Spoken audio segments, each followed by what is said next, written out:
move to a local human rights approach. Then we started to build a network of NGOs, volunteer groups, social entrepreneurs, etc. And therefore we used the annual European Week of Local Democracy of the Council of Europe. And for us it was a perfect week to bring all the different actions together and to create a collectivity, a joint action. A perfect week also in which the people cooking soup for homeless suddenly realized that they have something in common with those who are supporting the selling of fair trade products. Uniting them all on this platform, we want to facilitate the idea of a local human rights culture. Fourthly, we organized a dîner pensant, with the Minister of Justice and 60 other key players, judges, ombudsmen, etc., scientists, as a kick-off in the Netherlands for support on a national and local level. We asked them, we have an idea, but do you think that we can make a strategy out of it?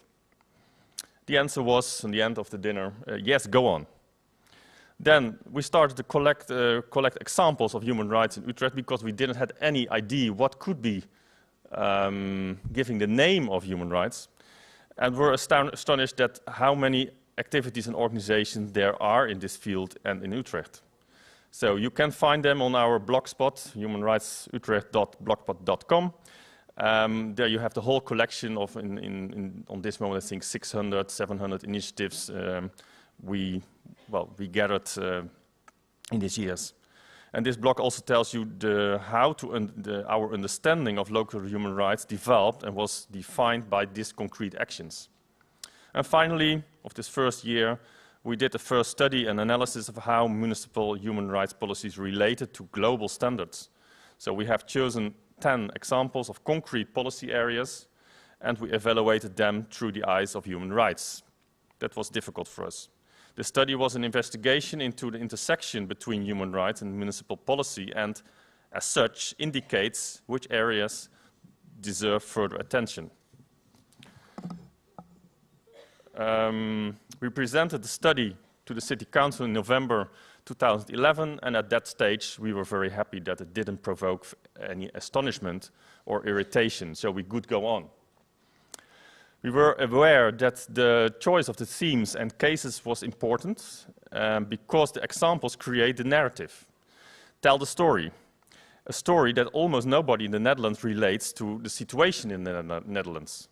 So the cases should have actuality, so you have to be seen as politically relevant and important for the quality of city life, and there should be an active municipal policy on it.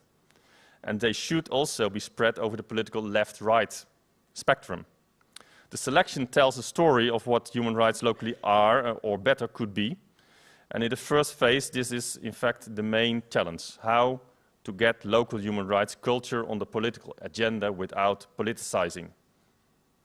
Because human rights are rights for everyone, always and everywhere, regardless of blah, blah, blah.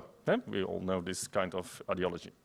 So these are the topics we choose, and you see it's a very sensitive range of issues we choose, and we have done a lot of work on it because sometimes you have, and especially this right-wing, left-wing, that you include all these political ideas that everyone can recognize that it's about them also. It's not a leftish hobby.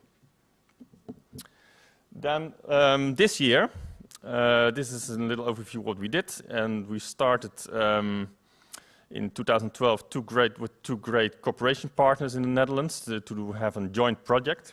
And it was with the National Association of Municipalities, the VNG, and Amnesty International, and together we published a brochure for other Dutch cities, and we can say that in 2012 it was important to start this national coalition of the willing. A little movement started to grow. Parallel, we produced case studies for the guidebook and toolkit of the Fundamental Rights Agency, and it's almost finished now, so we have also a European toolkit.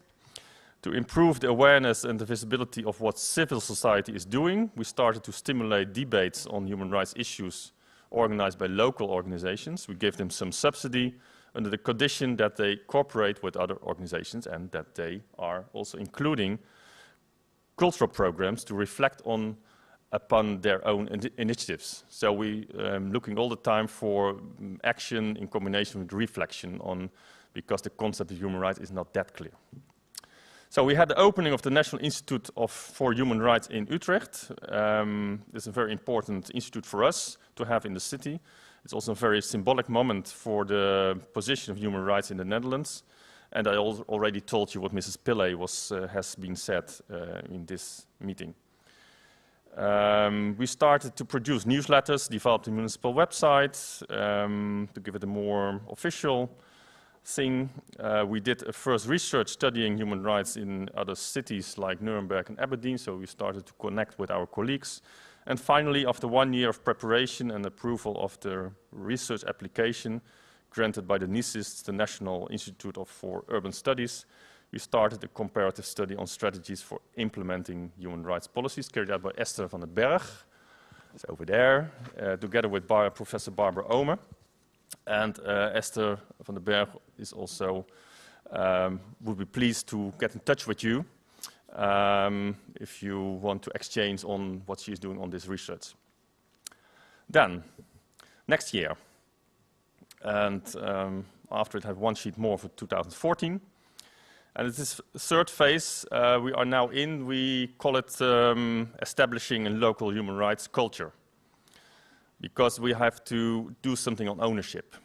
This is our initiative as a municipality. We like it very much. It's very important for us. But it's, well, first of all, we have to create this new ownership outside the municipality, and we will try to do so by supporting a local coalition, including the partnership of more or less 50 organizations, businesses, civic groups, hospitals, etc. The idea is now to create a symbolic moment in September this year by following up the idea of a dîner pensant in our first year. Now we want to organize a dîner signature. So really ratifying that you have a local agreement.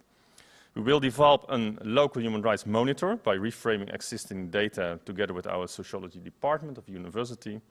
In December 2013, we like to organize a symposium, not as big as this, but for scientists, civil servants, and local partners, presenting our first results of our research. And we'll focus on the exchange of experience in discussing different strategic approaches. And then we will intensify our cooperation with cities inside, outside. We just started cooperation with Portland in the United States, West Coast, Oregon, very interesting local human rights approach. So there are partners in the US, I would say. And finally, we will organize a year-long cultural program also to reflect on our policies on peacemaking in the city, celebrating the 200 years old peace treaty of Utrecht, 1713. And 2013, and it was the first peacemaking process in Europe by dialogue, and this is a main inspiration for us. So, and now I'd like to share with you my search for finding the most suitable images for a future local campaign in which we want to get attention for local human rights culture. So please let me know what you think of it and what else pops up in your mind. And this is the first one. It's just dummy, this is a draft. It's made by myself, not by a designer, so it's just about the content. Here you see an image of Utrecht by night and the slogan of our theater festival, make no little plans, making a link between local and global, but also mentioning concrete dimensions of this local human rights.